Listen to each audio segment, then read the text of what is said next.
So yeah, we got the car back. It was in black.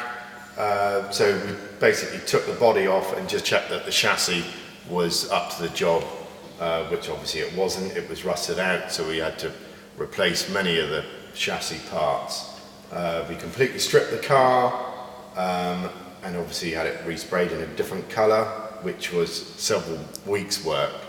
The rules say that we've got to do, I think it's 450 kilometres on a single tank of fuel. So a new fuel tank was made, which is in the boot now, which is one cell that will just pump the fuel to the front of where the engine is, obviously, which is a little bit of editing you can do on that. Okay. These are the wheels that we're going to be using. They're slightly bigger than the originals, and obviously quite a chunky tyre for the sand in the Mongolian desert. These are not the original. These are not the. These are not. These are from a 4-track Daihatsu, which happened to fit, which is just so we can move it around in the workshop. Interior, there was a lot of work to do on the interior because it had mice in it and was rotten, so the whole of the interior has been completely rebuilt, which was the first experience to do a roof lining. And the dashboard had to be changed because the dials weren't working. They were working on 6 volts, so we've changed it all to a 12-volt system with extra dials for the water temperatures on both cylinder heads and oil pressure. There's still a lot of work to be done there. However, we've taken out the old seats and put in some seats from a Renault, just for a bit more comfort. Went slightly mad on venting. The problem with these engines is that they do tend to overheat. So we've had to have a complete new radiator. There's 2 fans on it, which is sat down there.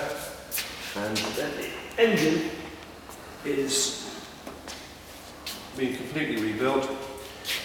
It is a flathead Ford engine, which we've used the correct Edelbrock racing heads from the same time period, and all the kit, although look, it is brand new, the carburetors are new, all this is period racing equipment.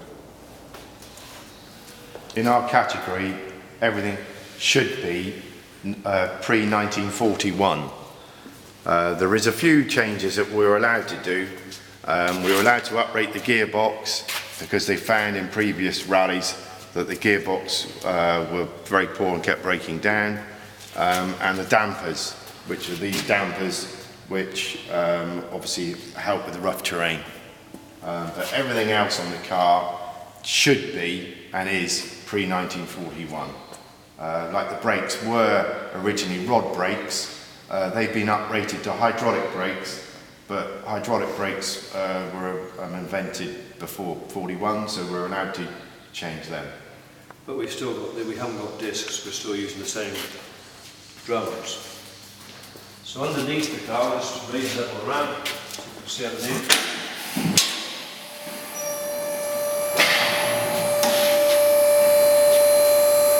We had to fabricate a lot of the suspension.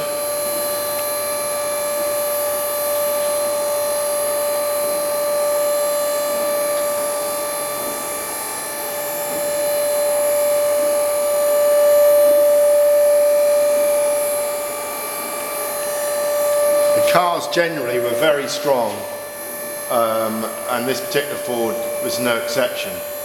There's a single spring, as you can see, a big leaf spring on the front, and there's a big leaf spring on the rear, which we haven't changed. We've had it retempered just to check the steel is up to the job,